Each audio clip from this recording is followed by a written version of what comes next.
Ruining your book's climax is one of the worst things that any writer could do to a reader, totally demolishing the best part of the book. So today we're going to be breaking down, the things that we already know about climaxes that are pretty standard that get spoken about, but then also some things that not a lot of people think about, some common mistakes or oversights. So welcome to Bound by Words. My name is Madii. If we haven't met yet, I am a full-time editor and a fantasy writer, and I love developmental editing and storytelling in general, so this is an exciting topic for me. If you're writing a novel and want to captivate your audience better, then make sure you hit the subscribe button down below because I post writing related videos twice a week. And yeah, without further ado, we're gonna get into evaluating the strength of your book's climax or your story's climax if you are telling a story in another form. I think a weak climax can really ruin an entire book, but a really good climax can bring a 1-star book up to like a middle ground or even higher rating. It's definitely a powerful point of the book. So some obvious things that we hear about very often when it comes to storytelling and climaxes in specific is that we are building up to something, that your entire rising action should be leading up to the climax. Everyone's seen that like standard like plot line where it's just like the little arch where it's like inciting incident, rising action, climax, resolution. We've all seen that, so we get it really like beaten into our heads that the plot points all lead up to the climax. In reality, it's not always a straight line. It's more of a zigzag when it comes to tension and pacing and direction. But that's sort of the information that we're all really fed, is that everything needs to build up. And that's not necessarily wrong. I think it's just surface level information. The next biggest thing that we're told is that your climax needs to be the highest stake part of your book.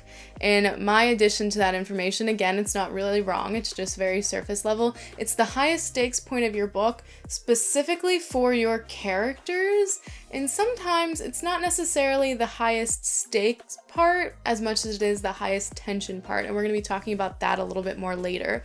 But we have all of this general information when it comes to like avoid saggy middle syndrome and like write a good climax, but without really breaking down how those two really affect each other, it's kind of hard to do one or the other right. So saggy middle syndrome is like a separate issue, but one of the symptoms of saggy middle syndrome is having a really weak climax. So we're going to cover 4 things that people don't commonly think about when they're writing story climaxes, and if you have a weak climax or these are 4 things that don't apply to your climax, then it might take some rewriting around that area of your story, but it might also take some addressing in the, sagging middle fun and game section of your story as well. So keep an open mind whenever you're editing and really developmentally analyzing your book. Thing number 1 that not a lot of people consider about writing a good climax is that the fun and game section of your book, and I'm pretty sure that's Save the Cat's wording, so different plotting and planning methods will call it something different, but that rising action section of your book should be teasing how the climax will happen without necessarily getting it right. And that's sort of funny to say, but like how I mentioned how it's like a zigzag, it should be leading up to and teasing what's going to happen, but the climax should be a little bit different. Because if at the beginning of your rising action or in the middle, your readers really know exactly what the climax is going to be, then it's not going to be very climactic. I mean, maybe I shouldn't say that because you have a good chance that it will be kind of climactic if you can write tension and suspense really well, but the strongest climaxes are going to be things that the readers don't really see coming but make a lot of sense whenever they happen. You don't want to be able to predict what's happening. We're not talking about plot twists, we're not talking about changing the story up, just the fact that all of the little breadcrumbs that you're leaving could lead up to maybe multiple things happening, or maybe what you're leading up to is something your character is going to be doing, but we don't necessarily know what's going to happen after that. So it's not really what you're leading up to that's important, but what happens immediately after. And that's actually a thing too that not a lot of people consider. Your climax might actually be the thing after what you think is the climax. If you're building up to a war that is about to start in your book, I'm just using that as an example because I read a lot of fantasy, but the climax itself isn't necessarily the war starting, it's what's happening during the war and how does that affect everybody. Like who's dying, who's winning, stuff like that. And the reason that this might be true is because one of those things that we're always told that we talked about in the beginning of the video is that the climax should be the highest stakes part of your book, but it's not necessarily the highest stakes part of your book. It's usually the highest tension part of your book. Those things might be the same, but they might not be the same. So the highest stakes part of your book might be when your character makes the decision to do something that starts the war, but then the highest tension part is going to be be, you know, how does the opponent, you know, respond to that. And the reason that that is so important is because you want to make sure you're writing both points strongly. You don't want to put all of your like tension and pacing surrounding the decision your character is making that's going to jumpstart the climax. You want to make sure the climax is where you're concentrating that sort of tension and suspense. If everything is written and is like super suspenseful and full of tension up until the point they make that decision, and then all of a sudden there are not as many questions to ask, and then the thing happens, it's gonna feel like the thing that is happening is actually part of the resolution instead of the climax. And that is a good way to sort of just leave your readers emotionally hanging, I think, especially if you have a really strong fun and game section. It can almost feel like the climax just wasn't hyped up enough. I think that's a really common solution to really mellow climaxes, is shifting your focus when it comes to tension from the climactic point to the result of what the climactic point is. Thing number 3 that a lot of people forget to consider whenever they are planning, writing, and editing their climax is to consider your character's personal growth journey up into and during this part of your story.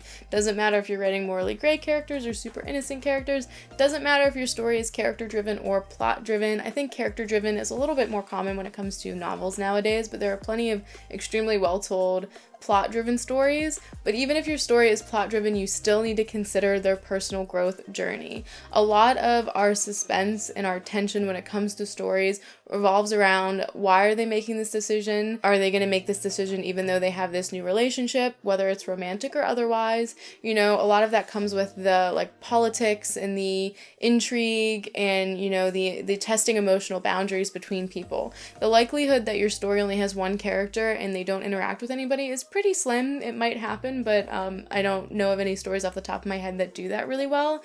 So the people that your character is meeting and interacting with and the challenges that they're being faced with throughout the entire story are going to be affecting them on a personal level, and you have to consider that whenever you're writing a climax. If they react the exact same way to the climax as they would have something in the beginning of the book, was that intentional, or did you just forget to include some sort of developmental growth?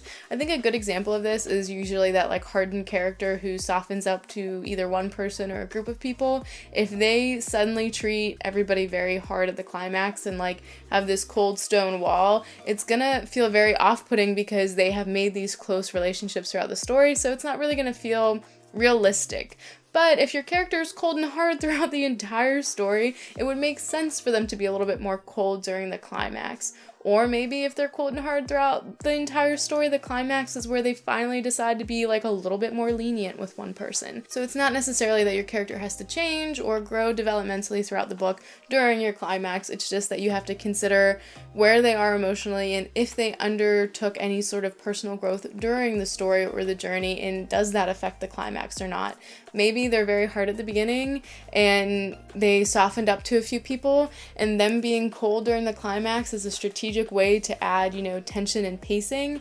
But more often than not, when it comes to stories, if they're reacting in a way that's cold, it's that almost win and almost victory, not actually the true climax. And whether or not you choose to do that and how you do that can be largely genre based. You know, there's a lot of variation when it comes to writing between different genres, and I know a lot of people want to be like unique and push the boundaries, but your readers will have certain expectations, and I definitely think that you should be unique and push the boundaries, but I also think that you have to deliver just enough of your expectations that the person who picks up your book is going to be satisfied and happy at the end, which leads us into the 4th thing that not a lot of people consider whenever writing a strong climax. And a good way to make sure you're not ruining your climax is making sure that your climax is set up for a resolution that is satisfying for your readers based on the genre.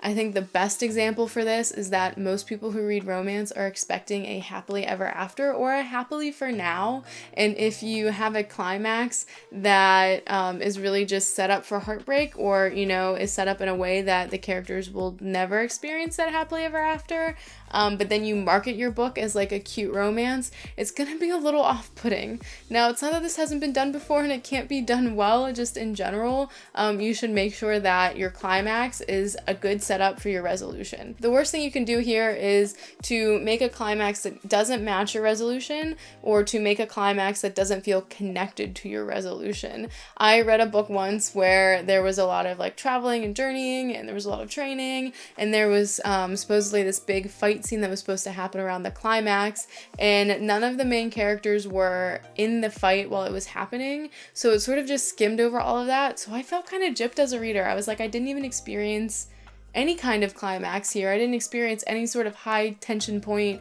I feel like the story just abruptly stopped because it went through what the characters were doing while they were supposed to be fighting, and then all of a sudden it's like the fight was over, everybody's okay, let's move on in the world.